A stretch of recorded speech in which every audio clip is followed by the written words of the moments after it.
Saul beribu-ribu, Daud berlaksa-laksa.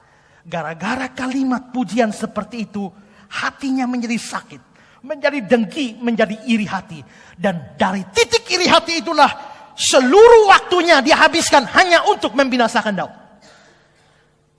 Begitu iri hati sudah merasuk diri seseorang, maka yang dihasilkan itu adalah kejahatan, usaha untuk menghabisi orang yang menjadi sasaran iri hatinya. Nah, saudara-saudara, itu berarti bahwa barang siapa yang terkena penyakit iri hati, itu sangat membahayakan dirinya dan maupun juga orang lain. Saudara lihat contoh. Kain dan Habel beri persembahan. Habel tidak salah apa-apa, dia hanya belajar beri yang terbaik bagi Tuhan. Soal Tuhan menolak persembahan Kain, itu urusan Kain dengan Tuhan, bukan urusan Habel.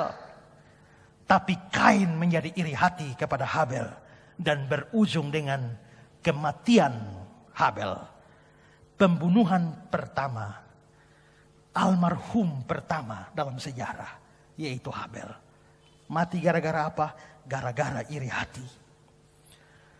Mengapa saudara-saudara Yusuf buang dia ke sumur lalu jual ke Mesir? Jawabannya iri hati. Kisah 7 ayat 9. Karena iri hati, bapak-bapak leluhur kita menjual Yusuf ke tanah Mesir.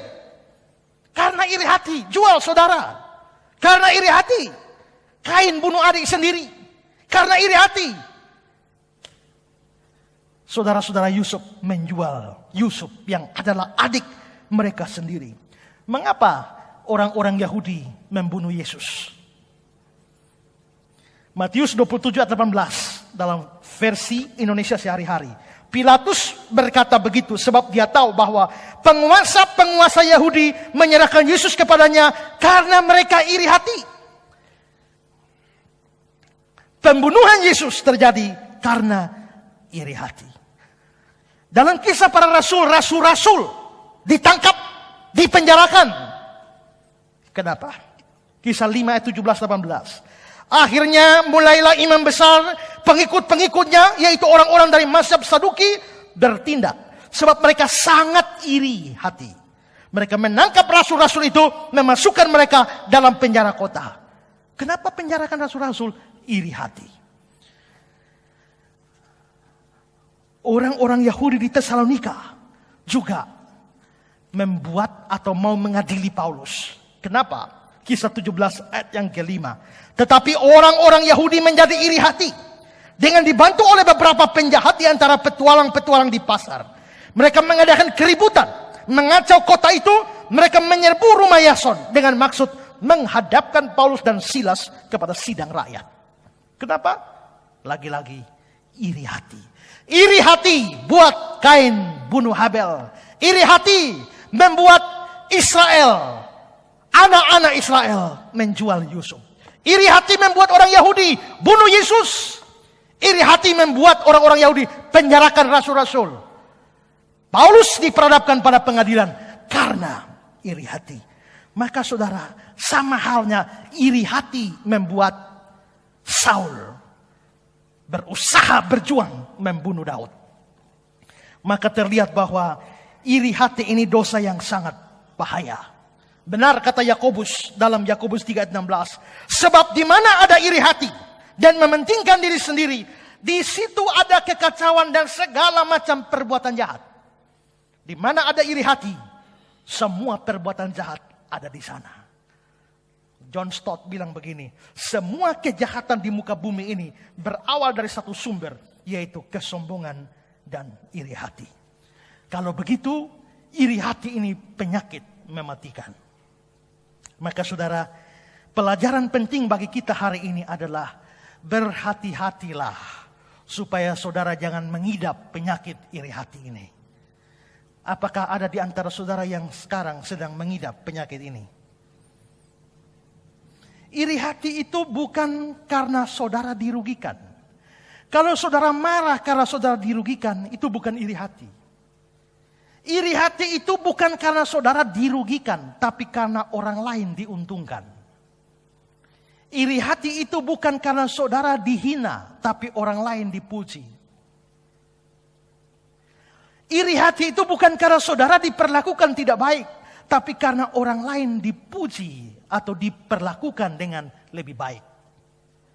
Adakah perasaan itu seperti itu pada saudara? Kalau orang lain mendapatkan keuntungan, orang lain mendapatkan hal yang baik, itu membuat saudara rasa kurang nyaman. Orang lain dipuji, orang lain diberkati, orang lain disanjung. Ada rasa tidak nyaman. Itu iri hati. Karena itu saudara, kalau ada dosa dalam diri saudara seperti ini, buanglah. Sebelum itu akhirnya membuat saudara masuk ke dalam kejahatan-kejahatan yang lain. Seperti yang terjadi pada Saul. Iri hati pada akhirnya juga akan merusak diri saudara sendiri. Ada dua orang berteman di satu kampung. Teman yang karib, tapi yang satu ini justru kelihatannya berjasa dalam banyak hal untuk kampung itu. Karena dia berjasa di kampung itu, maka orang-orang sekampung sepakat untuk menghormati jasa dia. Mereka bangun patung di depan pintu gerbang kota. Pintu gerbang kampung itu dibangunlah patung dari orang yang berjasa itu. Begitu melihat patung temannya dibangun, yang satu itu menjadi sakit hati, menjadi iri hati. Mengapa patung dia dibangun, saya tidak? Maka dia jengkel sekali, dia benci sekali. Sementara orang sudah pasang patung, besok mau resmikan. Ini malam dia pergi dengan tujuan robohkan patung itu. Ya, dan saudara, dia pergi ke sana dan dia berusaha merobohkan patung itu. Dan dia berhasil, patungnya roboh. Tapi begitu patung roboh, menimpa dirinya sendiri dan mati. Artinya apa? Ternyata iri hati membunuh diri sendiri. Itulah sebabnya Ayub pasal 5 ayat 2. Sesungguhnya orang bodoh dibunuh oleh sakit hati. Orang bebal dimatikan oleh iri hati. Karena itu saudara, bagaimana caranya supaya kita tidak iri hati dengan orang? Firman Tuhan bilang, ya menangislah dengan orang yang menangis dan bersukacitalah dengan orang yang bersukacita. Kalau dia naik pangkat, dia bersukacita, saya belajar bersukacita dengan dia. Ya, kalau dia dapat pacar baru, ya belajarlah bersukacita dengan dia. Ya kan, itu dia punya berkat. Ya kan, kenapa saya mesti iri hati dengan dia? Kalau dia bisa pangkatnya naik, belajar bersukacita bersama-sama dengan dia. Kalau orang lain bersukacita, kita belajar turut bersukacita, niscaya iri hati tidak ada di dalam diri kita. Jadi pelajaran kita pertama ini adalah hati-hati dengan bahaya iri hati ini. Kalau ada yang mengidap penyakit itu, malam hari ini lebih baik lepaskan. Sebelum saudara sendiri menjadi jahat, lalu merugikan orang lain dan merugikan diri sendiri. Tak berubah.